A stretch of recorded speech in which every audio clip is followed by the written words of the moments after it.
নমস্কাৰ, আপোনালোক সকলোকে মোৰ চেনেলত স্বাগতম জনাইছোঁ।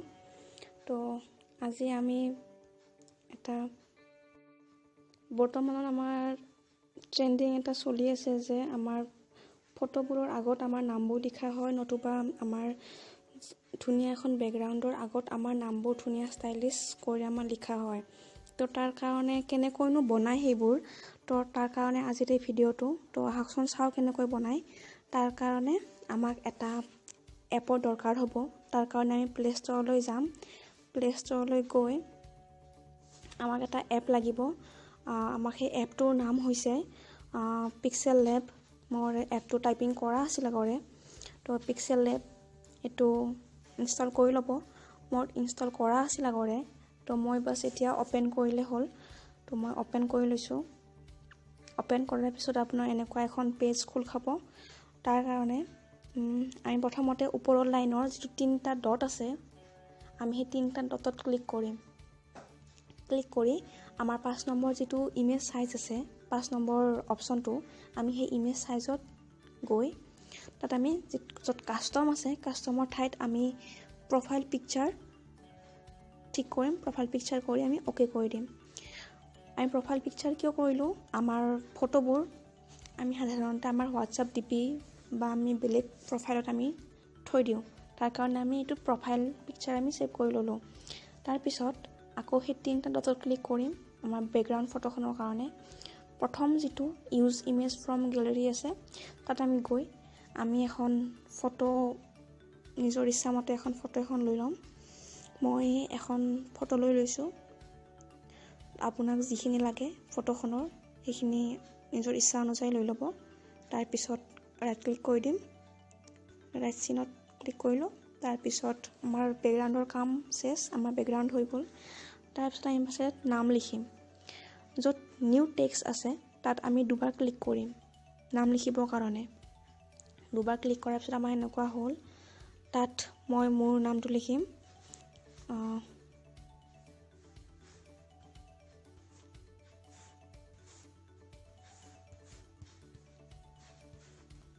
মই মোৰ নামটো ইয়াত লিখি ল'লোঁ। তাৰপিছত অ'কে কৰি দিম। তো ইয়াত আহি গ'ল মোৰ নামটো। তো তাৰপিছত তলৰ লাইনত যিটো আমাৰ এ আছে, এ চিম্বল, আমি তাত ক্লিক কৰিম। তাৰপিছত আমি আমাৰ এই য'ত নামটো লিখিছিলোঁ, আমি সেইখিনি য'ত চাইজ আছে, আমি চাইজত গৈ ডাঙৰ লাগে বা সৰু লাগে, যেনেকুৱা লাগে আপোনাক তেনেকুৱা লৈ ল'ব। মই মোৰ চাইজ অনুসৰি মই লৈ লৈছোঁ। তাৰপিছত ৰাইট ক্লিক কৰি দিম। মই অকণমান চাইজত লৈ লৈছোঁ এইটো। তাৰপিছত আপোনাক মানে ইয়াত বহুত অপশ্যনবোৰ আছে, আপুনি চাই ল'ব কোনটো আপোনাক কি লাগে। তাৰপিছত আপুনি পজিশ্যন যদি চেঞ্জ কৰিব বিচাৰে, এইটো পজিশ্যন মই আকৌ এবাৰ দেখাই দিছোঁ। পজিশ্যনটো ৰিলেটিভ পজিশ্যন, যিটো এইটো ৰিলেটিভ পজিশ্যন মই বাওঁ ছাইডৰ প্ৰথমত দেখাই দিছোঁ। তাত গৈ যেনেকুৱা লাগে, আপোনাৰ যদি মাজত লাগে নামটো, মাজত সোঁ ছাইডৰ যিটো প্ৰথম লাইনৰ মাজত ক্লিক কৰিব, মাজত আহি যাব। যদি আপোনাৰ মাজত নালাগে তেতিয়াহ'লে ছাইডত ক্লিক কৰিব, ছাইডত আহিব। মই আগৰ জেগাত আনি লৈছোঁ। তাৰপিছত মই ৰাইট ক্লিক কৰি দিম। হৈ গ'ল। ইয়াৰ পিছত আপোনাৰ এটা ফণ্ট যিটো অপশ্যন আছে, মই এইটো বাওঁ ছাইডৰ প্ৰথমত আনি দিছোঁ। সেই ফণ্ট অপশ্যনত গৈ আমাক ডিজাইনবোৰ লাগে, বহুত ডিজাইন আছে ইয়াতে। আপোনাক যেনেকুৱা ডিজাইন লাগে আপুনি ল'ব পাৰে। মই ইয়াত এটা ডিজাইন লৈ লৈছোঁ। ডিজাইন এটা লৈ মই অ'কে কৰি দিছোঁ। হৈ গ'ল।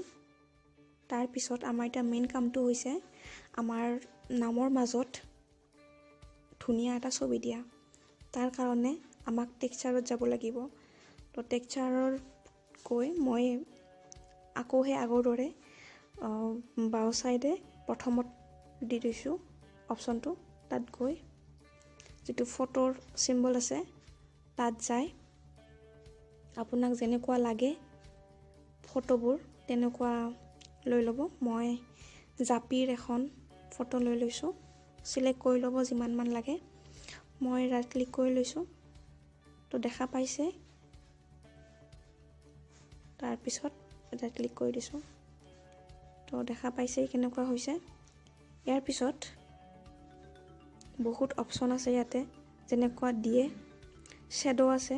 শ্বেডোত যদি আমি ক্লিক কৰোঁ, ৰেডটো যদি দিওঁ আমাৰ এনেকুৱা হ'ব। যদি নিদিওঁ, যেনেকুৱা দিয়ে এইটো আপোনালোকৰ ইচ্ছা। মই দিয়া নাই বাৰু। তাৰপিছত 3D কৰিব বিচাৰিলে কৰিলে হ'ল, নহ'লে বা আপোনাৰ ইচ্ছা 3D টেক্সট কৰিলে এনেকুৱা হ'ব। মই বাৰু কৰি দিছোঁ। তাৰপিছত ৰিফ্লেক্টিং কৰিব বিচাৰিব দিলে হ'ল, বা আপোনাৰ ইচ্ছা যেনেকৈ দিয়ে। ৰিফ্লেক্টিং যদি কৰে তেতিয়াহ'লে এনেকুৱা হ'ব, আৰু যদি ৰিফ্লেক্টিং নকৰে ইনেবলটো আনেবল কৰি দিলে হ'ল। তো এনেকুৱা হ'ব। তো ৰাইট চিন ক্লিক কৰি দিছোঁ। তো ইয়াত বহুতো অপশ্যন আছে, আপোনালোকে ইয়াত চাব পাৰে আপোনাক কেনেকুৱা লাগে বা নালাগে। বহুতো অপশ্যন আছে ইয়াতে। মই বাৰু এইবোৰ নলওঁ।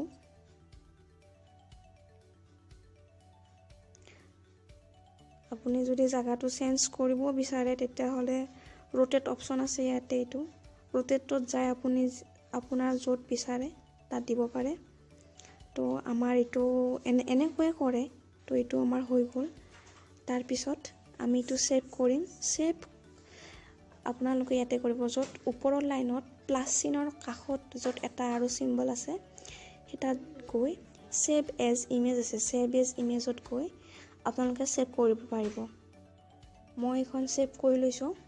ছেভ কৰি লৈ মই আপোনালোকক দেখাই আছোঁ কেনেকুৱা হৈছে। মই এখন কৰিলোঁ এইমাত্ৰ। এখন মোৰ নামৰ বেকগ্ৰাউণ্ডত কপৌ ফুলৰ। তো এনেকৈ মই বহুত এইবিলাক কৰিছোঁ। এইখন ৰিফ্লেক্টিঙৰ হয়। তাৰপিছত এইখন মই ফটোৰ আগত নামটো লিখি দিছোঁ। এইবোৰ ফটোৰ আগত দিছোঁ। তো আপোনালোকে বেকগ্ৰাউণ্ড যি দিব বিচাৰে তেনেকৈ দিব পাৰে। তো এনেকৈ এইবোৰ হৈ যায়। তো আশা কৰোঁ আপোনালোকে ভিডিঅ'টো চাই কিবা অলপ উপকৃত হৈছে। যদিহে ভাল পালে নিশ্চয় লাইক কৰিব, শ্বেয়াৰ কৰিব আৰু ছাবস্ক্ৰাইব কৰিব নাপাহৰিব। ধন্যবাদ।